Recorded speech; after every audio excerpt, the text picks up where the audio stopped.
ದಿನ ಮುಂದುವರಿಸೋಣ. ಇದು ಈಗ 9ನೇ ತರಗತಿ 6ನೇ ಗದ್ಯ ಭಾಗ. ನಾವು ಹೋದ ತರಗತಿಯಲ್ಲಿ ಈ ಗದ್ಯ ಭಾಗದ ಯಾವ್ಯಾವ ಅಂಶಗಳನ್ನು ಗಮನಿಸಿದ್ವಿ ಅಂತ ಹೇಳಿದ್ರೆ, ಈ ಜನಪದ ಕಲೆಗಳ ವೈಭವ ಗದ್ಯ ಭಾಗದ ಆಶಯ ಭಾವ, ಪ್ರವೇಶ ಮತ್ತು ಪಠ್ಯಾಧಾರ ಟಿಪ್ಪಣಿಗಳು ಮತ್ತು ಜನಪದ ಕಲೆಗಳಲ್ಲಿ ವೀರಗಾಸೆ, ಆಮೇಲೆ ವೀರಭದ್ರಗುಂಡಿತ ಮತ್ತು ಕಂಸಾಳೆ, ಇಷ್ಟು ಅಂಶಗಳನ್ನು ನಾವು ಗಮನಿಸಿದ್ವಿ. ಈ ದಿನ ಮುಂದುವರೆದ ಭಾಗದಲ್ಲಿ ಗಮನಿಸುವಂತಹ ಅಂಶ ಯಾವುದು ಅಂತ ಹೇಳಿದ್ರೆ, ಯಕ್ಷಗಾನ. ಜನಪದ ಕಲೆಗಳಲ್ಲಿ ಪ್ರಮುಖವಾಗಿರುವಂತಹ ಇನ್ನೊಂದು ಕಲೆ ಈ ಗದ್ಯ ಭಾಗದಲ್ಲಿಟ್ಟಿರುವಂಥದ್ದು ಯಕ್ಷಗಾನ. ಮತ್ತು ಅದರಲ್ಲಿ ಬರುವಂತಹ ವಿಧಗಳು ಯಾವ್ಯಾವುದು ಅನ್ನೋ ಅಂಶಗಳನ್ನ, ಕೆಲವೊಂದು ಅಂಶಗಳನ್ನು ನಾವು ನೋಡೋಣ. ನಾವು ಕಳೆದ ತರಗತಿಯಲ್ಲಿ ಕಂಸಾಳೆಯ ಕೊನೆಯ ಭಾಗವನ್ನು ಸ್ವಲ್ಪ ನೋಡ್ತಾ ಇದ್ವಿ ಅಲ್ವಾ. ಅವರು ಯಾವ ರೀತಿ ಅದನ್ನು ನುಡಿಸ್ತಾರೆ ಕಂಸಾಳೆಯನ್ನ ಅನ್ನೋದನ್ನ ಗಮನಿಸಿದ್ವಿ. ಎಲ್ಲಿ ಮುಗ್ದಿತ್ತು ಅಂತ ಹೇಳಿದ್ರೆ, ಕಂಸಾಳೆಯ ಮಹಿಮೆ ಅಪಾರ ಎಂದು ಭಾವಿಸುವ ಬುದ್ಧರು ಅದನ್ನು ಪೂಜಿಸುತ್ತಾರೆ. ಕಂಸಾಳೆಯವರು ಆ ಕಂಸಾಳೆಯನ್ನ ಸುಮ್ಮನೆ ಒಂದು ವಾದ್ಯ ಅಂತೇಳಿ ಭಾವಿಸಿಲ್ಲ, ಅದಕ್ಕೆ ಅದ್ರ ಮಹಿಮೆ ತುಂಬ ಅಪಾರ ಅಂತ ಅವರು ಅಂದ್ಕೊಂಡಿದ್ದಾರೆ. ಅದನ್ನೊಂದು ಪವಿತ್ರವಾದ ದೃಷ್ಟಿಯಿಂದ ಅದರ ಮೇಲೆ ತುಂಬ ಗೌರವವನ್ನು ಅವರು ಹೊಂದಿರ್ತಾರೆ. ಹಾಗಾಗಿ ಅವರು ಅದರ ಮಹಿಮೆ ತುಂಬ ಅಪಾರವಾದದ್ದು ಅಂತೇಳಿ ನಂಬ್ತಾರೆ. ಆ ಕಂಸಾಳೆಯನ್ನ ಕೈಗೆತ್ತಿಕೊಳ್ಳುವ ಮೊದಲು ಏನು ಮಾಡ್ತಾರಪ್ಪ ಅಂತ ಹೇಳಿದ್ರೆ, ಅದಕ್ಕೆ ಪೂಜೆಯನ್ನು ಸಲ್ಲಿಸಿ ನಮಸ್ಕರಿಸಿ ಏನಂತ ಹೇಳ್ತಾರೆ, ಹೇಳುವಲ್ಲೇ ಇರುತ್ತಯ್ಯ ನಮ್ಮ ಅಪ್ಪಾಜಿ ಮಾಯ್ಕಾರ ಮಾದೇವ ನಿನ್ನ ಪಾದವೇ ಗತಿ ಕಣಪ್ಪ, ಶರಣು ಶರಣಾರ್ಥಿ ಅಂತೇಳಿ ಆ ಕಂಸಾಳೆಗೆ ಏನು ಮಾಡ್ತಾರೆ, ಅವರು ಪೂಜಿಸ್ತಾರೆ, ವಂದಿಸ್ತಾರೆ ಎಂದು ನಮಸ್ಕರಿಸಿ ಕಣ್ಣಿಗೊತ್ತಿಕೊಂಡು ಅನಂತರ ಬಾರಿಸಲು ಪ್ರಾರಂಭಿಸ್ತಾರೆ. ಆ ನಂತರ ಅದನ್ನ ಕೈಗೆತ್ತಿಕೊಂಡು ನುಡಿಸಲಿಕ್ಕೆ ಶುರು ಮಾಡ್ತಾರೆ. ಆ ಕಂಸಾಳೆಯನ್ನ ಮನೆ ಮನೆಗೆ ತೆರಳುವಂಥ ಸಂದರ್ಭದಲ್ಲಿ ಏನು ಮಾಡ್ತಾರೆ, ಆ ಕಂಸಾಳೆಯನ್ನು ಮುಂದೆ ನೀಡಿ ಕಾಣಿಕೆಯನ್ನ ಹೊಡಿತಾರೆ. ಅದರಲ್ಲಿ ಹಾಕುವಂತಹ ಭಕ್ತರ ಹಾಕುವಂತಹ ಧಾನ್ಯಗಳನ್ನು ಸ್ವೀಕರಿಸಿ ಆ ನಂತರ ತಮ್ಮ ಜೋಡಿಗೆ ತಾವು ಹೆಗಲಿಗೆ ಹಾಕೊಂಡಿರುವಂಥ ಜೋಡಿಗೆಗೆ ಆ ಧಾನ್ಯವನ್ನ ಸುರಿದುಕೊಳ್ತಾರೆ. ಕಾಣಿಕೆಯನ್ನು ಸಹ ಹೊಡಿತಾರೆ. ಒಮ್ಮೆ ಅದರಲ್ಲಿ ಕಾಣಿಕೆ ಬಿತ್ತು ಅಂತ ಹೇಳಿದ್ರೆ, ಕೊಟ್ಟಂತಹ ದಾನಿಗೆ ಆಗಿರಲಿ, ಆ ಸ್ವೀಕರಿಸಿದಂತಹ ದುಡ್ಡನೇ ಆಗಿರಲಿ, ಅವ್ರು ಒಂದ್ಸಲ ಏನಂತ ಭಾವನೆ ಮೂಡುತ್ತೆ ಅಂತ ಹೇಳಿದ್ರೆ, ಇದು ಆ ಮಾದೇವನಿಗೆ ಸಲ್ತು, ಆ ದೇವರಿಗೆ ಮುಟ್ಟಿತು ಅನ್ನೋ ಭಾವನೆ ಅಲ್ಲಿ ಇರುತ್ತೆ. ಅಂದ್ರೆ ಆ ಕಂಸಾಳೆಯಲ್ಲಿ ಬಿದ್ದಂತಹ ಕಾಣಿಕೆ ಸೀದಾ ಎಲ್ಲಿ ಹೋಗುತ್ತೆ ಅಂತ ಅರ್ಥ, ಮಾದೇವನಿಗೆ ಸಲ್ಲುತ್ತೆ. ಮಾಯ್ಕಾರ ಮಾದೇವ ಅಂತೇಳಿ ನೋಡ್ತಾ ಇಲ್ಲ, ದೇವರಿಗೆ ಮುಟ್ಟಿದ ಹಾಗೆನೆ ಅದಕ್ಕೆ ಹಾಕೋದು ಒಂದೇ, ದೇವರಿಗೆ ಹಾಕೋದು ಒಂದೇ ಅಂತ ಭಾವನೆ ದಾನಿಗಳಲ್ಲೂ ಇರುತ್ತೆ, ಆ ಬುದ್ಧನಲ್ಲೂ ಇರುತ್ತೆ. ಅದಕ್ಕಾಗಿ ಅವರು ಅಂತಹ ಒಂದು ಪವಿತ್ರ ಸ್ಥಾನದಲ್ಲಿ ಇಟ್ಬಿಟ್ಟು ಆ ಕಂಸಾಳೆಯನ್ನ ಪೂಜಿಸ್ತಾರೆ. ಇಷ್ಟು ಆ ಕಂಸಾಳೆಯ ಮಹತ್ವ ಆಗಿತ್ತು. ನಾವು ಈಗ ಕಂಸಾಳೆಯನ್ನು ನೋಡಿದ್ವಿ. ಮತ್ತು ಡೊಳ್ಳು ಕುಣಿತ ಅಲ್ವಾ. ಡೊಳ್ಳು ಕುಣಿತವನ್ನ ಯಾವ ಸಂಪ್ರದಾಯವನ್ನು ಆಚರಣೆ ಮಾಡ್ತಾರೆ, ಹಾಲು ಮತ ಸಂಪ್ರದಾಯದವರು, ಹಾಲು ಮತ ಸಂಪ್ರದಾಯಕ್ಕೆ ಸೇರಿದಂತಹ ಜನಾಂಗದವರು ಮಾಡುವಂತಹ ಕುಣಿತ ಇದಾಗಿತ್ತು ಅಲ್ವಾ. ಈ ಕುಣಿತದಲ್ಲಿ ಬರುವಂತಹ ವಾದ್ಯಗಾರ ವೇಷಭೂಷಣ ಹೇಗಿರುತ್ತೆ ಅಂತ ಹೇಳಿದ್ರೆ, ಹಸಿರು ಬಣ್ಣದ ಇಲ್ಲವೇ ಕೆಂಪು ಬಣ್ಣದ ಗಗ್ಗರೆಯನ್ನು ಧರಿಸಿರ್ತಾರೆ, ಅಂಗಿ ಟೊಪ್ಪಿಗೆಯನ್ನ ತೊಡ್ತಾರೆ ಮತ್ತು ಎರಡು ಕೈಗಳಲ್ಲೂ ಅದೇ ರೀತಿಯ ಒಂದು ಕರವಸ್ತ್ರವನ್ನ ಹಿಡಿದಿರ್ತಾರೆ ಡೊಳ್ಳು ಕುಣಿತದವರು. ಇನ್ನು ಈ ಡೊಳ್ಳು ಕುಣಿತವನ್ನು ಮಾಡುವಂತಹ ಸಂದರ್ಭಗಳು ಯಾವ್ಯಾವು ಅಂತ ಹೇಳಿದ್ರೆ, ಶ್ರಾವಣ ಸೋಮವಾರ, ಅಮಾವಾಸ್ಯೆಯ ದಿನ ಮತ್ತು ಯುಗಾದಿಯಂದು, ಪಲ್ಲಕ್ಕಿ ಉತ್ಸವ ತರುವಾಯ, ಬ್ರಹ್ಮದೇವರ ಅಂದ್ರೆ ಬ್ರಹ್ಮ ಅಂತ ಅರ್ಥ, ಬ್ರಹ್ಮದೇವರ ಗುಡಿಯ ಮುಂದೆ ಡೊಳ್ಳಿನ ಹಾಡುಗಳ ಕಾರ್ಯಕ್ರಮವನ್ನು ಅವರು ಏರ್ಪಡಿಸ್ತಾರೆ. ಅದರಂತೆ ಭಕ್ತರು ದೇವರ ಹಿಮ್ಮೇಳದವರಾಗಿ ಒಬ್ಬರು ಡೊಳ್ಳು ಬಾರಿಸುತ್ತಾ ಹಾಡು ಹೇಳ್ತಾರೆ. ಹಿಮ್ಮೇಳದವರು ಮತ್ತು ಹಿಮ್ಮೇಳದವರು ಕೂಡ ಇರ್ತಾರೆ. ಇನ್ನೂ ಹಲವರು ತಾಳ ಮತ್ತು ಕೊಳಲು ಬಾರಿಸುತ್ತಾ ಹಿಮ್ಮೇಳದವರು ಹೇಳಿಕೊಟ್ಟ ಹಾಡಿನ ಭಾಗವನ್ನು ಹೇಳುತ್ತಾರೆ. ಸಾಮಾನ್ಯವಾಗಿ ಹಾಡಿನ ವಿಷಯ ಯಾವುದನ್ನು ಕುರಿತಾಗಿರುತ್ತಪ್ಪ ಅಂತ ಹೇಳಿದ್ರೆ, ದೈವ ಮಹಿಮೆ ಅಥವಾ ದೈವ ಭಕ್ತರ ಕಥೆಯಾಗಿರುತ್ತದೆ. ಇನ್ನು ಈ ಕಥನಾ ಕವನಕ್ಕೆ ಹೇಳಿಕೊಂಡಂತಹ ದಾಟಿ ಯಾವುದಪ್ಪ ಅಂತಂದ್ರೆ ರಗಳೆ. ಛಂದಸ್ಸಲ್ಲಿ ನೋಡ್ತಿದ್ದಾನೆ ಕಂದ ಪದ್ಯ, ಷಟ್ಪದಿ, ರಗಳೆ ಅಂತೇಳಿ ಆ ರಗಳೆ ದಾಟಿಯೇ ಇದಕ್ಕೆ ಟಂಕದಾಟ ದಾಟಿ ಆಗಿರುತ್ತೆ. ಇನ್ನು ಅವರು ಹಾಡುವಂತಹ ಹಾಡು, ಡೊಳ್ಳಿನ ಹಾಡು ಯಾವ ರೀತಿ ಪ್ರಾರಂಭವಾಗುತ್ತೆ? ಸ್ವಾಮಿ ನಮ್ಮಯ್ಯ ದೇವರು ಬಂದಾನ ಬನ್ನಿರೆ, ಗುರುವೇ ನಮ್ಮಯ್ಯ ದೇವರು ಬಂದಾನ ಬನ್ನಿರೆ ಅಂತ ಹೇಳಿನೇ ಆ ಹಾಡು, ಡೊಳ್ಳಿನ ಹಾಡು ಪ್ರಾರಂಭವಾಗುತ್ತೆ. ಇನ್ನು ಬೀರೇಶ್ವರ ಹಾಡು ಬಹಳ ಹಿಂದಿನಿಂದಲೂ ಭಕ್ತರು ಮೌಖಿಕವಾಗಿ ಜತನವಾಗಿ ಕಾಯ್ದುಕೊಂಡು ಬಂದಿರುವ ಉತ್ತಮ ಕಾವ್ಯಗೀತೆ. ಈ ಬೀರೇಶ್ವರ ಹಾಡು ಹಾಲುಮತ ಸಂಪ್ರದಾಯದವರ ಆರಾಧ್ಯ ದೈವ ಬೀರೇಶ್ವರ. ಆ ಬೀರೇಶ್ವರ ಹಾಡು ಮೊದಲಿಂದಲೂ ಆ ವರ್ಗದವರು ಜೋಪಾನವಾಗಿ ಕಾಪಾಡ್ಕೊಂಡು ಬಂದಿರುವಂತಹ ಹಾಡುಗಳಾಗಿವೆ. ಬಾಳೆ ಮುಖ್ಯವೆಂದು ಅದಕ್ಕೆ ಬೀರದೇವರೇ ಬೆನ್ನಾಧಾರ. ಅದಕ್ಕೆ ಆಧಾರ ಯಾರು? ಆ ಬೀರದೇವರು ಅಂತಾನೆ ಅವರು ಕರೀತಾರೆ. ಬೆನ್ನಾಧಾರವೆಂದು ಸಾರಿ ಸಕಲ ಜನರಿಗೆ ಸುಖವಾಗಲೆಂದು ಸಂದೇಶವನ್ನ ನೀಡ್ತವೆ ಹಾಡಿನ ಮೂಲಕ. ಡೊಳ್ಳು ಕುಣಿತದಲ್ಲಿ ಬೇರೆ ಬೇರೆ ರೀತಿಯ ವಿಧಗಳಿದ್ದಾವೆ. ಯಾವ್ಯಾವ ವಿಧಗಳಿದ್ದಾವೆ? ಡೊಳ್ಳು ಕುಣಿತದಲ್ಲಿ ಹಲವಾರು ಕಸರತ್ತುಗಳೇ ಅಲ್ಲದೆ, ಅಂದ್ರೆ ವ್ಯಾಯಾಮ ರೀತಿಯಲ್ಲಿ ಇರುವಂಥವು ಅದಲ್ಲದೆ ಕುದುರೆ ಕುಣಿತ, ಗೋಲು ಕುಣಿತ, ಸಾರು ಕುಣಿತ, ಹುಚ್ಚೆಳ್ಳು ಬಡಿತ, ಕೈ ಬಾರಿಕೆ, ಒಂದು ಹೆಜ್ಜೆ, ಎರಡು ಹೆಜ್ಜೆ ಕುಣಿತ, ಜೋಡು ಸಾಲಿನ ಜಗ್ಗಿನ ಕೈ, ಹೀಗೆ ಮೊದಲಾದ ವೈವಿಧ್ಯಮಯ ಕುಣಿತಗಳಿವೆ ಡೊಳ್ಳು ಕುಣಿತದಲ್ಲಿ. ಬೀರಪ್ಪನ ಡೊಳ್ಳು ಎಂದೇ ಬೆಳೆದು ಬಂದ ಈ ಅದ್ಭುತ ಪ್ರದರ್ಶನ ಕಲೆ ಇಂದು ಧಾರ್ಮಿಕತೆಯ ಆವರಣದಿಂದ ಹೊರಗೊಂಡು ಲೌಕಿಕ ಉತ್ಸವಗಳಿಗೆ ತೆರೆದುಕೊಂಡಿದೆ. ಈ ಡೊಳ್ಳನ್ನ ಶಿವನೇ ವರ್ಗದವರಿಗೆ, ಹಾಲುಮತ ಸಂಪ್ರದಾಯದವರಿಗೆ, ಆ ಜನಾಂಗದವರಿಗೆ ಆ ಶಿವನೇ ನೀಡಿರ್ತಾನೆ. ಯಾರಿಗೆ?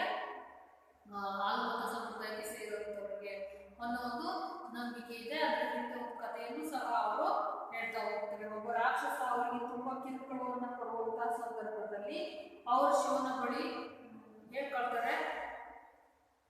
ನಂತರ ಶಿವ ಬಂದು ಆ ರಾಕ್ಷಸನ ಸಂಹಾರ ಮಾಡಿ ಅವನ ದೇಹವನ್ನ ಡೊಳ್ಳಿನ ಆಕಾರದಲ್ಲಿ, ಅವನ ದೇಹದಿಂದ ದೇಹದ ಚರ್ಮವನ್ನೇ ಬಳಸ್ಕೊಂಡು ಏನ್ ಮಾಡ್ದ ಶಿವ?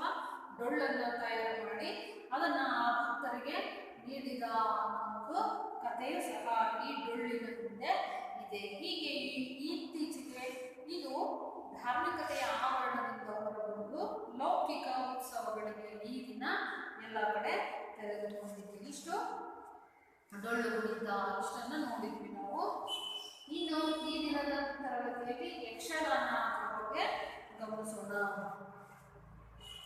ಯಕ್ಷಗಾನ ನೃತ್ಯ ಪ್ರಧಾನ ಕಲೆ. ಈ ಯಕ್ಷಗಾನದಲ್ಲಿ ಹೆಚ್ಚಾಗಿ ತೋರ್ಪಡಿಸೋದು ಏನಪ್ಪ ಅಂತ ಹೇಳಿದ್ರೆ ನೃತ್ಯ. ಆ ನೃತ್ಯವೇ ಎಲ್ಲವನ್ನೂ ಹೇಳುತ್ತೆ. ಆ ನೃತ್ಯದ ಮೂಲಕವೇ ಅವರು ನವರಸಗಳನ್ನ ಅಭಿನಯ ಮಾಡಿ ತೋರಿಸ್ತಾರೆ. ಯಕ್ಷಗಾನ ನೃತ್ಯ ಪ್ರಧಾನ ಕಲೆ. ಕೋಪತಾಪಗಳನ್ನು ನೃತ್ಯದ ಮೂಲಕನೇ, ರೋಷ ಆವೇಶಗಳನ್ನು ನೃತ್ಯದ ಮೂಲಕನೇ, ಸುಖ ಸಂತೋಷವನ್ನು ನೃತ್ಯದ ಮೂಲಕನೇ ಪ್ರದರ್ಶನ ಮಾಡುವಂತಹ ಕಲೆ ಯಕ್ಷಗಾನ. ಪ್ರಾರಂಭದಲ್ಲಿ ದೇಸಿ ಕಲೆಯಾಗಿದ್ದು ಅನಂತರ ಶಾಸ್ತ್ರದ ಚೌಕಟ್ಟಿಗೆ ಒಳಪಟ್ಟಿದೆ. ಪ್ರಾರಂಭದಲ್ಲಿ ಹುಟ್ಟುಕೊಂಡಿದ್ದು ಒಂದು ದೇಸಿ ಕಲೆ, ಅಂದ್ರೆ ಆಯಾ ಪ್ರದೇಶಕ್ಕೆ ಸಂಬಂಧಪಟ್ಟ ಹಾಗೆ ಎಲ್ಲೋ ಒಂದೇ ಕಡೆ ಇದ್ದಂತಹ ಒಂದು ಕಲೆ ಇದಾಗಿತ್ತು, ದೇಸಿ ಕಲೆಯಾಗಿತ್ತು. ದೇಸಿ ಕಲೆಯಾಗಿದ್ದು ಅನಂತರ ಶಾಸ್ತ್ರದ ಚೌಕಟ್ಟಿಗೆ ಒಳಪಟ್ಟಿದೆ. ಇದು ಪ್ರೇಕ್ಷಕರನ್ನು ಮಂತ್ರಮುಗ್ಧರನ್ನಾಗಿಸುವ ಅಪೂರ್ವ ಶಕ್ತಿಯುಳ್ಳ ಕಲೆ. ಇದು ನೋಡುವಂಥವ್ರ ಗಮನವನ್ನು ಏನು ಮಾಡುತ್ತದ? ಸೆಳೆಯುತ್ತೆ. ಮಂತ್ರಮುಗ್ಧರನ್ನಾಗಿಸುವಂತಹ ಶಕ್ತಿ ಈ ಯಕ್ಷಗಾನ ನೃತ್ಯಕ್ಕಿದೆ. ಯಕ್ಷಗಾನದಲ್ಲಿ ಪ್ರಾದೇಶಿಕ ಪ್ರಭೇದಗಳಿವೆ. ಅದರಲ್ಲಿ ಕೆಲವೊಂದು ಪ್ರಭೇದಗಳು ಇದಾವೆ. ಅವುಗಳು ಯಾವ್ಯಾವಪ್ಪ ಅಂತ ನಾವು ನೋಡೋದಾದ್ರೆ ಶೈಲಿಗಳು ಅಂತೇಳವನ್ನ ಕರೀತಾರೆ. ಒಂದೇದು ತೆಂಕತಿಟ್ಟು, ಎರಡನೇದು ಬಡಗು ತಿಟ್ಟು, ಮೂರನೇದು ಬಡ ಬಡಗು ತಿಟ್ಟು ಅಂತ ಈ ಯಕ್ಷಗಾನದ 3 ಶೈಲಿಗಳು ಇದಾವೆ. ಯಕ್ಷಗಾನಕ್ಕೆ ಇನ್ನು ಬೇರೆ ಬೇರೆ ಹೆಸರುಗಳು ಸಹ ಇದ್ದಾವೆ. ಯಾವ್ಯಾವಪ್ಪ ಅಂತ ಹೇಳಿದ್ರೆ ದಶಾವತಾರ, ಯಕ್ಷಗಾನಕ್ಕೆ ಇರುವಂತಹ ಬೇರೆ ಬೇರೆ ಹೆಸರುಗಳು ದಶಾವತಾರ, ಮತ್ತೆ ಬಯಲಾಟ,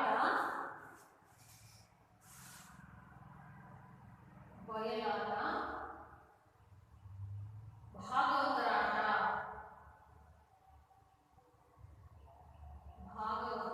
ಅಂತ ಬೇರೆ ಬೇರೆ ಹೆಸರುಗಳು ಇದಾವೆ ಎಂಬ ಹೆಸರು ಇವೆ. ಸಾಮಾನ್ಯವಾಗಿ ಬಯಲಾಟ ಪ್ರದರ್ಶಿತವಾಗುವುದು ಹಳ್ಳಿಯ ಬಯಲಿನಲ್ಲಿ. ಪ್ರಾರಂಭದಲ್ಲಿ ಬಯಲಾಟ ಪ್ರದರ್ಶನ ಆಗೋದು ಎಲ್ಲಪ್ಪ ಅಂತ ಹೇಳಿದ್ರೆ ಹಳ್ಳಿಯ ಬಯಲಿನಲ್ಲಿ. ಏನಾದ್ರು ಸ್ವಲ್ಪ ಜಾಗ ಇತ್ತು ಅಂತ ಹೇಳಿದ್ರೆ ಅವಾಗ ಏನ್ ಮಾಡ್ತಾ ಇದ್ರಪ್ಪ ಅಂತ ಹೇಳಿದ್ರೆ ಏನೋ ಒಂದು ಸಣ್ಣದಾದ ಸಂದೇಶವನ್ನು ನೀಡುವಂತಹ ನಾಟಕವನ್ನು ಅಭಿನಯ ಮಾಡಿ ಬಯಲಿನಲ್ಲಿ ಜನರಿಗೆ ತೋರಿಸುವಂಥದ್ದು ಇದು ಬಯಲಾಟ. ಆದ್ದರಿಂದ ಅದು ಬಯಲಾಟ, ಅದಕ್ಕೆ ಅದನ್ನ ಬಯಲಾಟ ಅಂತೇಳಿ ಕರೆದು. ಯಕ್ಷಗಾನ ಕಲಿಸುವವನೇ ಭಾಗವತನಾದ್ದರಿಂದ ಇನ್ನು ಯಕ್ಷಗಾನವನ್ನು ಕಲಿಸ್ಕೊಡುವಂಥವ್ರು ಯಾರು? ಭಾಗವತ ಆಗಿದ್ರಿಂದ ಅದಕ್ಕೆ ಇನ್ನೊಂದು ಹೆಸರು ಬರುತ್ತೆ ಭಾಗವತರಾಟ. ಬಯಲಿನಲ್ಲಿ ಆಡಿ ತೋರಿಸುವಂಥದ್ದಾಗಿರೋದ್ರಿಂದ ಬಯಲಾಟ. ಈ ಬಯಲಾಟವನ್ನು ಕಲಿಸಿಕೊಡುವಂಥವ್ರು ಯಾರು? ಭಾಗವತನ ಭಾಗವತ ಅಂತೇಳಿ ಕರೀತಾರೆ. ಅವನು ಕಲಿಸ್ಕೊಡೋದ್ರಿಂದ ಇದು ಭಾಗವತರಾಟ ಅಂತೇಳಿ ಆಯ್ತು. ಹೀಗೆ ದಶಾವತಾರ, ಬಯಲಾಟ, ಭಾಗವತರಾಟ ಅಂತ ಸಹ ಹೆಸರುಗಳಿದ್ದಾವೆ. ಗೀತ, ಕುಣಿತ, ವೇಷಭೂಷಣ, ಮಾತುಗಾರಿಕೆ, ವಾದ್ಯ ಇವು ಬಯಲಾಟದ ಪಂಚ ಅಂಗಗಳು. ಇದರ ಪ್ರಮುಖವಾದ ಅಂಗಗಳು 5. ಗೀತ, ಗೀತೆ ಇರುತ್ತೆ, ಹಾಡು. ಇದು ಕುಣಿತ ನೃತ್ಯ ಪ್ರಧಾನವಾಗಿರುವಂಥದ್ದು. ವೇಷಭೂಷಣವೇ ಎಲ್ಲರನ್ನ ಆಕರ್ಷಿಸುವಂಥದ್ದು. ಮಾತುಗಾರಿಕೆ, ಪರಸ್ಪರ ಎದುರಾಳಿ ಪಾತ್ರಗಳು ಮಾತಾಡುವಂಥದ್ದು, ಸಂಭಾಷಣೆ, ಮಾತುಗಾರಿಕೆ. ಇನ್ನು ಸಂದರ್ಭಕ್ಕೆ ತಕ್ಕಂತೆ ನುಡಿಸುವಂತಹ ವಾದ್ಯ. ಇವು ಈ ಬಯಲಾಟದ ಅಥವಾ ಈ ಯಕ್ಷಗಾನದ ಪಂಚ ಅಂಗಗಳು. ಆಟ ಆಡಿಸುವ ಸ್ಥಳ ರಂಗಸ್ಥಳ. ಇನ್ನು ಆ ಭಾಗವತರಾಟ ಬಯಲಾಟವನ್ನು ಆಡಿಸುವಂತಹ ಸ್ಥಳಕ್ಕೆ ಅಂತ ಕರೀತಾ ಇದ್ರು ರಂಗಸ್ಥಳ ಅಥವಾ ವೇದಿಕೆ ಅಂತೇಳಿ ಕರೀತಾ ಇದ್ರು. ಆರಂಭದ ಕಾಲದಲ್ಲಿ ಬಿದಿರು ಅಥವಾ ಕಂಬಗಳನ್ನು ಕಟ್ಟಿ ಮಾವಿನ ತೋರಣಗಳಿಂದ ಅಲಂಕರಿಸುತ್ತಿದ್ದರು. ಪ್ರಾರಂಭದಲ್ಲಿ ಆ ರಂಗಸ್ಥಳವನ್ನು ಮಾಡ್ಲಿಕ್ಕೆ ಒಂದು ಅರ್ಧ ದಿನನ ಅಥವಾ 1 ದಿನನ ಬೇಕಾಗ್ತಾ ಇತ್ತು ಅಲ್ವಾ. ಏನ್ ಮಾಡ್ತಾ ಇದ್ರು, ಯಾವ ರೀತಿ ಸಿದ್ಧಪಡಿಸ್ತಾ ಇದ್ರಪ್ಪ ಅಂತ ಹೇಳಿದ್ರೆ ಬಿದಿರಿನ ಕಂಬಗಳನ್ನ ಬಳಸ್ಕೊಂಡು ಕಂಬಗಳನ್ನ ಕಟ್ಟಿ ವೇದಿಕೆಯನ್ನು ಸಿದ್ಧಪಡಿಸಿ ಮಾವಿನ ತೋರಣಗಳನ್ನ ಕಟ್ಟಿ ಏನ್ ಮಾಡ್ತಾ ಇದ್ರು, ಅಲಂಕರಿಸ್ತಾ ಇದ್ರು. ಆದ್ರೆ ಈಗ ಸಿದ್ಧಪಡಿಸಿದಂತಹ ರಂಗಸ್ಥಳಗಳು ಅದಕ್ಕೆ ಅಂತಾನೆ ಒಂದು ಸ್ಥಳ ಮೀಸಲಾಗುತ್ತದೆ. ಅಲ್ಲಿ ಬೇರೆ ಬೇರೆ ರೀತಿಯ ಕಾರ್ಯಕ್ರಮಗಳನ್ನು ಸಹ ಮಾಡೋದಕ್ಕೆ ಏನ್ ಮಾಡ್ಬಿಟ್ಟಿದ್ದೀವಪ್ಪ ಅಂತಂದ್ರೆ ಸಿದ್ಧವಾಗಿರುವಂತಹ ರಂಗಸ್ಥಳಗಳು ಇದಾವೆ. ಈಗ ಸಿದ್ಧಪಡಿಸಿದ ರಂಗಸ್ಥಳದಲ್ಲಿ ಪ್ರದರ್ಶನ ನಡೆಸುವವರು. ಹಿಮ್ಮೇಳದವರಿಗೆ ಆಸನ ವ್ಯವಸ್ಥೆ ಇರುತ್ತದೆ. ಹಿಮ್ಮೇಳದವರು ಸಂಭಾಷಣೆ, ಹಾಡಿನ ನಂತರ ನುಡಿಸುವಂತಹ ವಾದ್ಯ ಅಥವಾ ಹಾಡುವಂಥವ್ರಿಗೆ ಹಿಮ್ಮೇಳದವರು ಅಂತ ಕರೀತೀವಿ. ಅವರಿಗೆ ಕೂತ್ಕೊಳ್ಳೋದಕ್ಕೆ ಆಸನದ ವ್ಯವಸ್ಥೆ ಇರುತ್ತೆ. ಇನ್ನು ತೆಂಕುತಿಟ್ಟಿನ ಚಂಡೆ ವಾದಕರಿಗೆ ತೆಂಕು ಬಡಗ ಅಂತ ಬಂತಲ್ವ, ಇಲ್ಲಿ ತೆಂಕುತಿಟ್ಟು ಬಡಗುತಿಟ್ಟು ಅಂತ ಹೇಳಿ. ತೆಂಕು ಅಂತ ಹೇಳಿದ್ರೆ ದಕ್ಷಿಣ ದಿಕ್ಕು ಅಂತ, ತೆಂಕಣ ಅಲ್ವಾ ದಕ್ಷಿಣ, ಬಡಗ ಅಂತ ಹೇಳಿದ್ರೆ ಉತ್ತರ.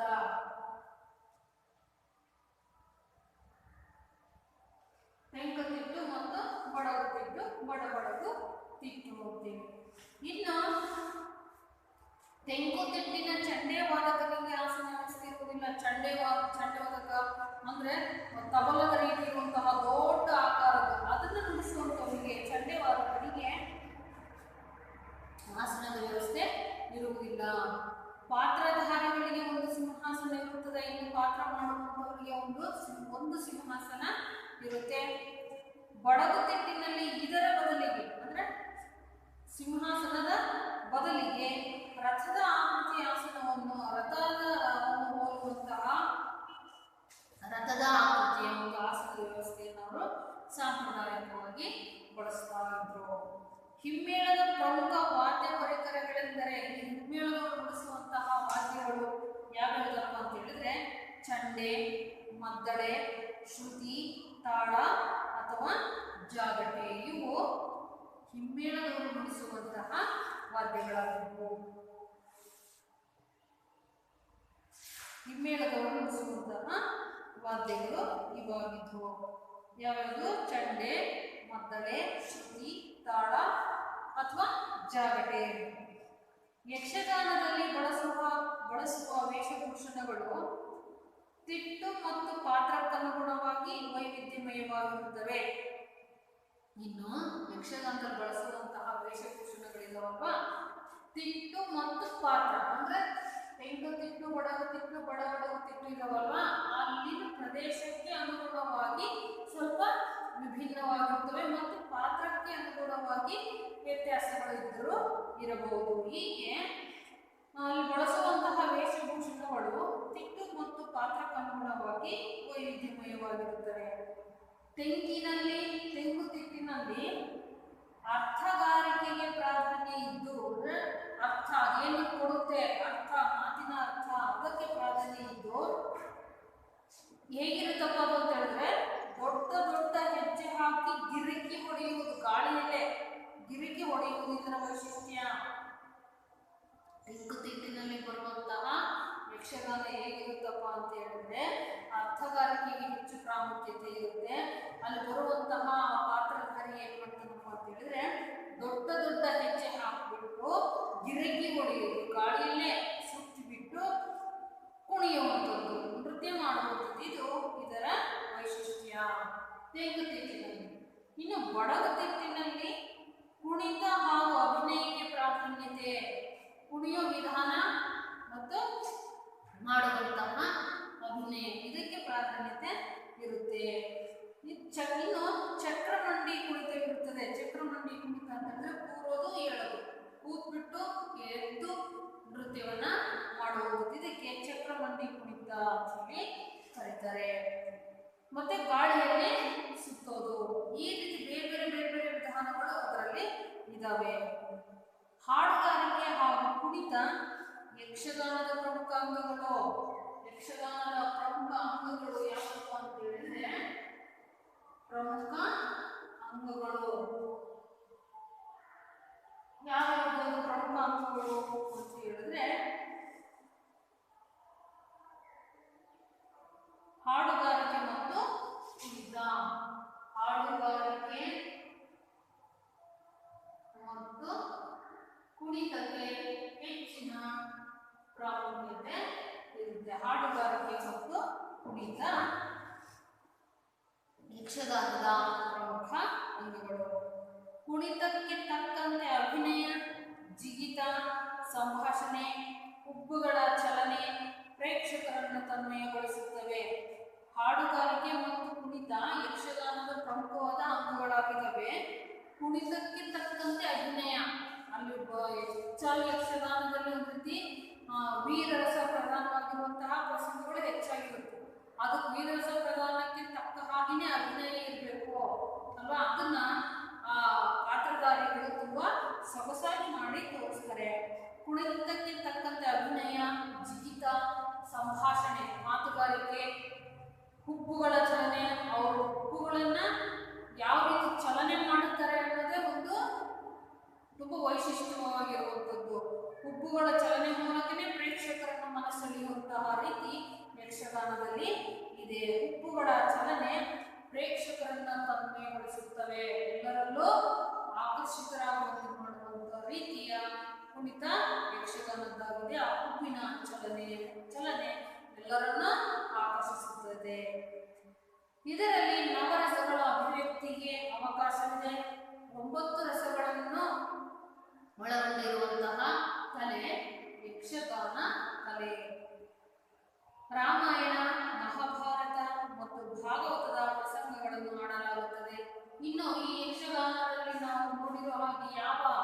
ಪ್ರಸಂಗಗಳನ್ನು ಅವರು ಅಭಿನಯ ಮಾಡಿ ತೋರಿಸ್ತಾರಪ್ಪ ಅಂತ ಹೇಳಿದ್ರೆ ರಾಮಾಯಣ, ಮಹಾಭಾರತ, ಭಾಗವತ ಅಲ್ಲಿನ ಕೆಲವೊಂದು ಪ್ರಸಂಗಗಳನ್ನು ಆಯ್ಕೆ ಮಾಡಿಕೊಂಡು ಅವುಗಳನ್ನು ಅಭಿನಯ ಮಾಡಿ ತೋರಿಸ್ತಾರೆ. ಸಾಮಾನ್ಯವಾಗಿ ಅದರಲ್ಲೂ ಹೆಚ್ಚಾಗಿ ಈ ರಾಮಾಯಣ, ಮಹಾಭಾರತ, ಭಾಗವತದಲ್ಲಿ ಸಾಮಾನ್ಯವಾಗಿ ಅವರು ಆಯ್ಕೆ ಮಾಡಿಕೊಳ್ಳುವಂಥವು ಯಾವ್ಯಾವ ಪ್ರಸಂಗಗಳು ಅಂತ ಹೇಳಿದ್ರೆ ಕಾಳಗಕ್ಕೆ ಸಂಬಂಧಪಟ್ಟಿರುವಂತಹ ಪ್ರಸಂಗಗಳು, ಯುದ್ಧ ಸಂದರ್ಭಗಳನ್ನ, ಸಂಹಾರ ಅಂದ್ರೆ ಅಲ್ಲಿ ಯಾವುದಾದ್ರೂ ದುಷ್ಟ ಶಕ್ತಿಯನ್ನ ಕೊಲ್ಲುವಂತಹ ಪ್ರಸಂಗ ಅಥವಾ ಯಾವುದಾದ್ರೂ ಒಂದು ದುಷ್ಟ ಪಾತ್ರವನ್ನ ಅಂತ್ಯಗೊಳಿಸುವಂತಹ ಪ್ರಸಂಗ, ಹೀಗೆ ಕಾಳಗ, ಸಂಹಾರ ಮತ್ತು ಕಲ್ಯಾಣ ಅಂದ್ರೆ ಕಲ್ಯಾಣ ಉತ್ಸವಗಳು, ಸಂಭ್ರಮಾಚರಣೆ ಮಾಡುವಂತಹ ಸಂದರ್ಭಗಳು, ಕಲ್ಯಾಣಗಳಿಗೆ ಸಂಬಂಧಪಟ್ಟ ಪ್ರಸಂಗಗಳೇ ಹೆಚ್ಚಾಗುತ್ತವೆ. ಕಾಳಗವಿಲ್ಲದೆ ಯಕ್ಷಗಾನವಾಗಲಿ ಬಯಲಾಟವಾಗಲಿ ಇಲ್ಲ. ಕಾಳಗದ ಪ್ರಸಂಗ ಇಲ್ಲದೆ ಯಕ್ಷಗಾನನೇ ಇಲ್ಲ. ಅಂದ್ರೆ ಹೆಚ್ಚು ವೀರರಸ. ಕಾಳಗಗಳು ಅಂತ ಹೇಳಿದ್ರೆ ಯುದ್ಧ ಅಂತ ಹೇಳಿದ್ರೆ ಅಲ್ಲಿ ಬಳಕೆಯಾಗುವಂತಹ ರಸ ಇರುತ್ತೆ, ವೀರರಸ ಪ್ರಧಾನವಾಗಿರುತ್ತೆ. ಸಂಹಾರ ವೀರರಸ, ಕಲ್ಯಾಣ ಉತ್ಸವ ಅಂತ ಹೇಳಿದ್ರೆ ಅಲ್ಲಿ ಶೃಂಗಾರ ರಸನ ಅಲ್ವಾ, ಶಾಂತ ರಸನ ಇಂಥವನ್ನ ಇಟ್ಟು ನಾವು ನೋಡ್ಬೋದು. ಇಂತಹ ಪ್ರಸಂಗಗಳಲ್ಲಿ ಹೆಚ್ಚಾಗಿ ಮಾಡ್ತಾರೆ. ಸಾಮಾನ್ಯವಾಗಿ ಕಾಳಗ, ಸಂಹಾರ ಮತ್ತು ಕಲ್ಯಾಣಗಳಿಗೆ ಸಂಬಂಧಪಟ್ಟ ಪ್ರಸಂಗಗಳೇ ಹೆಚ್ಚು. ಒಟ್ಟಾರೆ ಹಾಸ್ಯ, ಕರುಣ, ಭಯ, ಭೀಭತ್ಸ, ಅದ್ಭುತ, ಶಾಂತ ಅಲ್ವಾ, ಶೃಂಗಾರ, ಒಟ್ಟಾರೆ 9 ರಸಗಳನ್ನ ಅಭಿನಯ ಮಾಡಿ ತೋರಿಸುವಂತಹ 9 ರಸಗಳನ್ನು ನಾವು ನೋಡುವಂತಹ ಕಲೆ ಯಕ್ಷಗಾನ ಕಲೆಯಾಗಿದೆ. ರಂಗಸ್ಥಳ ಸಮೀಪವಿರುವ ನೇಪಥ್ಯವೇ ಚೌಕಿ. ಆ ರಂಗಸ್ಥಳದ ನೇಪಥ್ಯ ಅಂತ ಹೇಳಿದ್ರೆ ಅಲ್ಲಿ ವೇಷಭೂಷಣಗಳನ್ನು ಹಾಕಿಕೊಳ್ಳುವಂತ ಸ್ಥಳ, ಅದಕ್ಕೆ ಏನಂತ ಕರಿತಾ ಇದ್ರು, ಚೌಕಿ ಅಥವಾ ಬಣ್ಣದ ಮನೆ ಅಂತೇಳಿ ಕರಿತಾ ಇದ್ರು. ಭಾಗವತರು ಹಿಮ್ಮೇಳ ಹಾಗೂ ಪಾತ್ರಧಾರಿಗಳನ್ನು ಇಲ್ಲಿ ಆಗಮಿಸುತ್ತಾರೆ. ಭಾಗವತರು ಹಿಮ್ಮೇಳದವರನ್ನ, ಪಾತ್ರಧಾರಿಗಳನ್ನೆಲ್ಲರನ್ನು ಕರ್ಕೊಂಡಲ್ಲಿ ಬರ್ತಾರೆ. ಪಾತ್ರಧಾರಿಗಳು ತಮ್ಮ ಬಣ್ಣಗಳನ್ನು ತಾವೇ ಹಚ್ಚಿಕೊಡುತ್ತಾರೆ. ಬಣ್ಣದ ಮನೆಯಲ್ಲಿ ಅವರೇ ಶೃಂಗಾರ ಆಗ್ತಾರೆ. ಆ ಮೊದಲು ಚೌಕಿಯಲ್ಲಿ ಏನ್ ಮಾಡ್ತಾರಪ್ಪ ಅಂತ ಹೇಳಿದ್ರೆ ಗಣಪತಿ ಪೂಜೆಯನ್ನ ಮಾಡ್ತಾರೆ. ಆನಂತರ ಕೋಡಂಗಿಗಳು ರಂಗವನ್ನು ಪ್ರವೇಶಿಸ್ತಾರೆ. ರಂಗ ವೇದಿಕೆ ಮೇಲೆ ಕೋಡಂಗಿಗಳು ಅಂದ್ರೆ ಹಾಸ್ಯ ಪಾತ್ರಗಳು.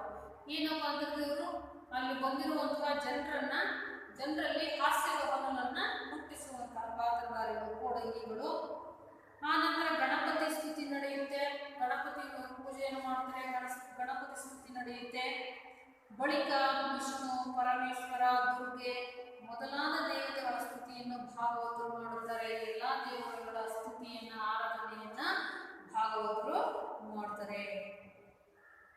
ಹಾಡಿನ ಅನಂತರ ಭಾಗವತರಿಂದ ಸಭಾವಂದನೆ. ಹಾಡು ಮುಗಿದಾದ್ಮೇಲೆ ಭಾಗವತರು ಸಭೆಗೆ ವಂದಿಸ್ತಾರೆ. ಸಭಾವಂದನೆ ನಡೆಯುತ್ತೆ.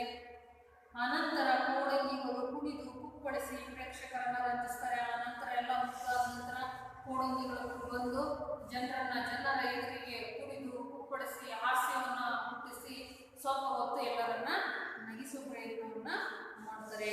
ಅನಂತರ ಬಾಲಗೋಪಾಲರ ಆಗಮನ. ಚಿಕ್ಕ ಮಕ್ಕಳನ್ನೇ ದೇವತೆಗಳ ಒಂದು ಅಲಂಕಾರದಲ್ಲಿ ಮಾಡಿರುವಂಥದ್ದು. ಸ್ತ್ರೀ ವೇಷಗಳ ಕುಣಿತ, ಇಷ್ಟನ್ನು ಅವರಲ್ಲಿ ಮಾಡ್ತಾರೆ. ಪುರುಷರೇ ಸ್ತ್ರೀ ವೇಷ ಹಾಕುವುದು ಯಕ್ಷಗಾನದ ವೈಶಿಷ್ಟ್ಯ. ಸ್ತ್ರೀ ಪಾತ್ರಗಳೇನಾದ್ರೂ ಬಂದಿತ್ತು ಅಲ್ಲಿ ಅಂತ ಹೇಳಿದ್ರೆ ಅದಕ್ಕೆ ಸ್ತ್ರೀಯರನ್ನು ಕರೆತರೋದು ತುಂಬಾ ಕಡಿಮೆ. ಯಾಕೆಂತಂದ್ರೆ ಪುರುಷರೇ ಸ್ತ್ರೀ ಪಾತ್ರಗಳನ್ನ ಮಾಡ್ತಾರೆ, ಅವರೇ ಸ್ತ್ರೀ ವೇಷಗಳನ್ನ ಹಾಕೊಂಡಿರ್ತಾರೆ.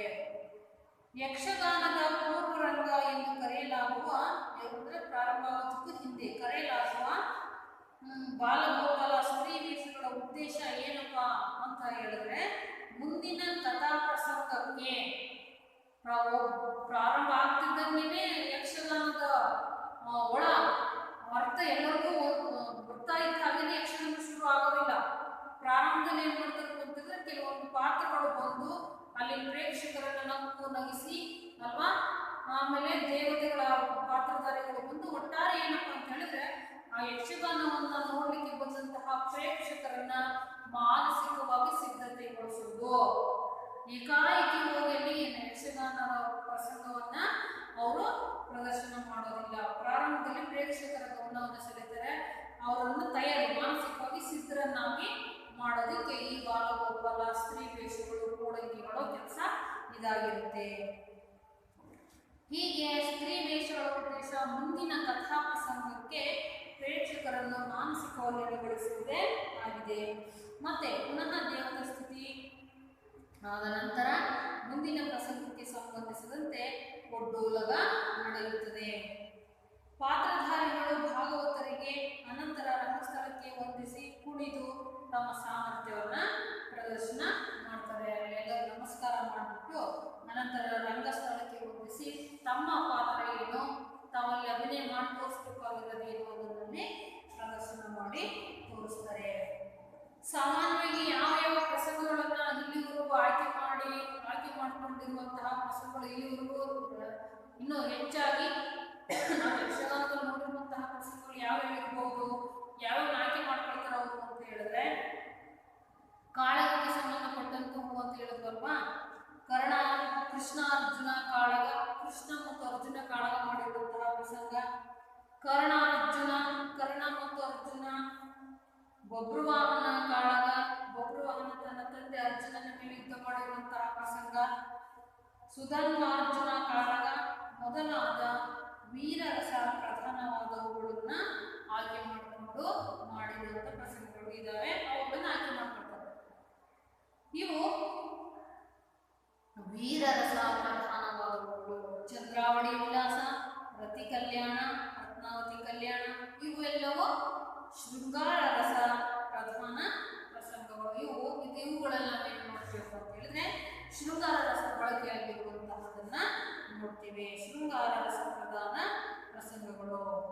ಇವಲ್ಲದೆ ಪ್ರಸಿದ್ಧ ಕ್ಷೇತ್ರಗಳ ಕ್ಷೇತ್ರ ಮಹಾತ್ಮೆ, ಯಾವುದೋ ಒಂದು ಕ್ಷೇತ್ರದಲ್ಲಿ ಏನಾದರೂ ಪವಾಡನೋ ಮಹಿಮೆನೋ ಆಗಿ ಅಲ್ಲಿ ಯಾವುದೋ ಒಂದು ಕತೆ ಹುಟ್ಕೊಂಡಿರುತ್ತೆ. ಆ ಕ್ಷೇತ್ರದಲ್ಲಿ ಆ ಕತೆ ತುಂಬಾ ಹೆಸರಾಗಿರುತ್ತೆ. ಅದಕ್ಕೆ ಆ ಸ್ಥಳಕ್ಕೆ ಏನಾದರೂ ಒಂದು ಮಹಿಮೆ ಇರುತ್ತೆ, ಒಂದು ಕತೆ ಇರುತ್ತೆ.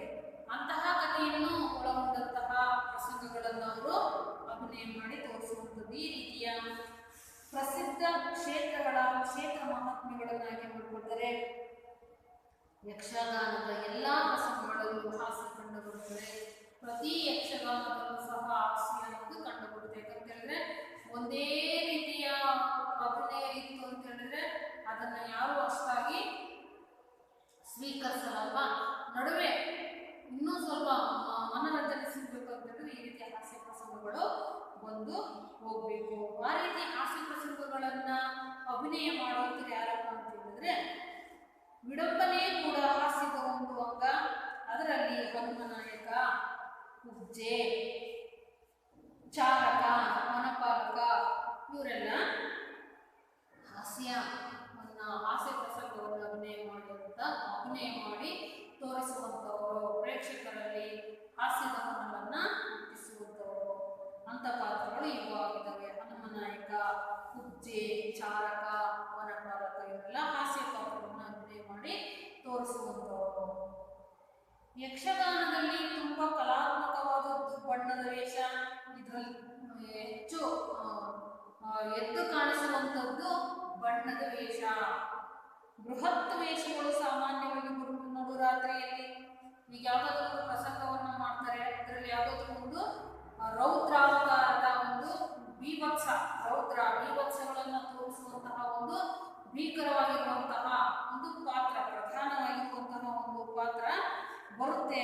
ಬೃಹತ್ ಪಾತ್ರ ವೇಷಧಾರಿ ಬರ್ತಾನೆ ಅಂತ ಹೇಳಿದ್ರೆ ಅವನು ವೇದಿಕೆಯ ಅಕ್ಕಪಕ್ಕದಿಂದ ಬರುವಂತವನಲ್ಲ, ಅಥವಾ ಸಾಮಾನ್ಯ ಬಂದು ಹೋಗ್ತವಲ್ಲ ಪಾತ್ರಗಳು ಆ ರೀತಿ ಬರೋದಿಲ್ಲ. ಅದು ಅಂತಹ ದೊಡ್ಡದಾದ ಪಾತ್ರ ಬರುವಂಥದ್ದು ಮಧ್ಯರಾತ್ರಿಯಲ್ಲಿ, ಅದು ಜನಗಳ ಮಧ್ಯದಲ್ಲಿಯೇ ಆಗಿರುತ್ತೆ. ಈ ರೀತಿ ಬೃಹತ್ ವೇಷಗಳು ಸಾಮಾನ್ಯವಾಗಿ ಬರುವುದು ನಡುರಾತ್ರಿಯಲ್ಲಿ, ಮಧ್ಯದ ರಾತ್ರಿಯಲ್ಲಿ ಬರ್ತವೆ. ರಾಕ್ಷಸ ವೇಷಗಳು ಒಮ್ಮೊಮ್ಮೆ ಪ್ರೇಕ್ಷಕರ ಮಧ್ಯದಿಂದ ರಂಗ ಪ್ರವೇಶಿಸುವುದುಂಟು. ಕೆಲವೊಂದು ಪ್ರಸಂಗಗಳಲ್ಲಿ ಏನಾದರೂ ರಾಕ್ಷಸ ಪ್ರವೇಶ ಪಡೆಯುತ್ತೆ ಅಂತ ಹೇಳಿದ್ರೆ ಆ ರಾಕ್ಷಸ ಪ್ರವೇಶ ಪಡೆಯೋದು, ಆ ರಾಕ್ಷಸ ವೇದಿಕೆ ಮೇಲೆ ಬರೋದು ಯಾರಿಂದ? ಜನರ ಮಧ್ಯದಿಂದನೇ ಬರ್ತಾ ಇರ್ತಾನೆ. ಹೀಗೆ ರಾಕ್ಷಸ ಪಾತ್ರಗಳು ಒಮ್ಮೊಮ್ಮೆ ಪ್ರೇಕ್ಷಕರ ಮಧ್ಯದಿಂದ ರಂಗ ಪ್ರವೇಶಿಸುವುದು ಉಂಟು. ಈ ಪಾತ್ರ ಪ್ರವೇಶಿಸುವಾಗ ಎರಡೂ ಬದಿಗೆ ದೀವಟಿಕೆಗಳನ್ನು ಹಿಡಿದು ರಾಳದ ಪುಡಿಯನ್ನು ಎರಚಿ ಜ್ವಾಲೆ ಎಬ್ಬಿಸಿ ಭಯಾನಕ ವಾತಾವರಣವನ್ನು ಸೃಷ್ಟಿಸುತ್ತಾರೆ. ಜೊತೆಗೆ ಅದು ಸಾಮಾನ್ಯವಾಗಿ ಮಧ್ಯರಾತ್ರಿ ಅಂತ ಹೇಳಿದ್ರೆ ಪ್ರೇಕ್ಷಕರು ಕೆಲವರು ತುಂಬಾ ಆಸಕ್ತಿ ಇರುವಂತವರು ಏನ್ ಮಾಡ್ತಾ ಇರ್ತಾರೆ, ವೀಕ್ಷಿಸ್ತಾ ಇರ್ತಾರೆ. ಎಲ್ಲರೂ ಆ ಕಡೆನೆ ಆಗಿರ್ತಾರೆ. ಎಲ್ಲರ ಗಮನವೂ ವೇದಿಕೆಯ ಮೇಲೇನೆ ಇರುತ್ತೆ. ಈ ರಾಕ್ಷಸ ಪಾತ್ರಧಾರಿ ಪ್ರವೇಶ ಪಡಿತಾನೆ ಅಂದಾಗ ಎಲ್ಲಿಂದ ಬರುವುದು ಆ ರಾಕ್ಷಸ ಅಂತ ಎಲ್ಲರ ಗಮನ ಏನಾಗಿರುತ್ತೆ ಆ ಕಡೆನೇ ಇರುತ್ತೆ. ಅಥವಾ ಇನ್ನು ಕೆಲವರು ಏನ್ ಮಾಡ್ಬೋದು, ನಿದ್ದೆ ಗುಂಪಲ್ಲಿ ಇರ್ಬೋದು. ಅಂತ ಸಮಯದಲ್ಲಿ ಆ ಪಾತ್ರ ಇದ್ದಕ್ಕಿದ್ದಾಗ ಏನಾಗುತ್ತಪ್ಪ ಅಂತ ಹೇಳಿದ್ರೆ ನಮ್ಮ ಮಧ್ಯದಿಂದನೇ ಎದ್ದು ವೇದಿಕೆಯ ಮೇಲೆ ಹೋಗುವಂತ ಪ್ರಸಂಗ ಹೆಂಗಿರುತ್ತಪ್ಪ ಅಂತ ಹೇಳಿದ್ರೆ, ಅಕ್ಕಪಕ್ಕ ಇದ್ರು ದೀವಟಿಗೆ ಏನಂದ್ರೆ ದೀವಟಿಗೆ ಅಂತ ಹೇಳಿದ್ರೆ ಪಂಜು, ಬೆಂಕಿ ಹೊತ್ತಿಸಿರುವಂತಹ ಪಂಜು ಬಂದಿರ್ತಾರೆ. ಅದಕ್ಕೆ ರಾಳದ ಪುಡಿಯನ್ನ ಎರಚಿಸ್ತಾ ಇರ್ತಾರೆ, ಜ್ವಾಲೆಯನ್ನು ಹೆಚ್ಚಿಸುವಂತಹ ಪುಡಿ ಅದನ್ನ ಎರಚಿಸ್ತಾ ಇರ್ತಾರೆ. ಇನ್ನು ವೇಷದಲ್ಲಿ ತುಂಬಾ ಭೀಕರವಾಗಿರುವಂತಹ ಭಯ ಹುಟ್ಟಿಸುವ ರೀತಿಯಲ್ಲಿ ವೇಷಭೂಷಣವನ್ನ ಧರಿಸಿರ್ತಾನೆ ಅಲ್ವಾ. ಅಷ್ಟೇ ಆತನ ಮುಖದಲ್ಲಿ ಕೋಪ, ರೋಷ, ಆವೇಶಗಳು ಕಾಣಿಸ್ತಾ ಇರ್ತವೆ. ಸುಮ್ಮನೆ ಬರೋದಿಲ್ಲ, ಕೂಗ್ತಾ ಚೀರ್ತಾ ಅಬ್ಬರಿಸ್ತಾ ವೇದಿಕೆ ಮೇಲೆ ಬರ್ತದೆ. ಈ ರೀತಿ ಪಾತ್ರಗಳು ಪ್ರವೇಶಿಸುವಾಗ ಎರಡೂ ಬದಿಗೆ ದೀವಟಿಕೆಗಳನ್ನ ಹಿಡಿದು ರಾಳದ ಪುಡಿಯನ್ನು ಎರಚಿ ಜ್ವಾಲೆಯನ್ನು ಎಬ್ಬಿಸಿದರೆ ಒಟ್ಟಾರೆ ಆ ಮಧ್ಯರಾತ್ರಿಯಲ್ಲಿ ಸುತ್ತಮುತ್ತ ಏನಾಗಿರುತ್ತಪ್ಪ ಅಂತ ಹೇಳಿದ್ರೆ ಭಯಾನಕ ವಾತಾವರಣ ಸೃಷ್ಟಿಯಾಗುತ್ತಿರುತ್ತೆ.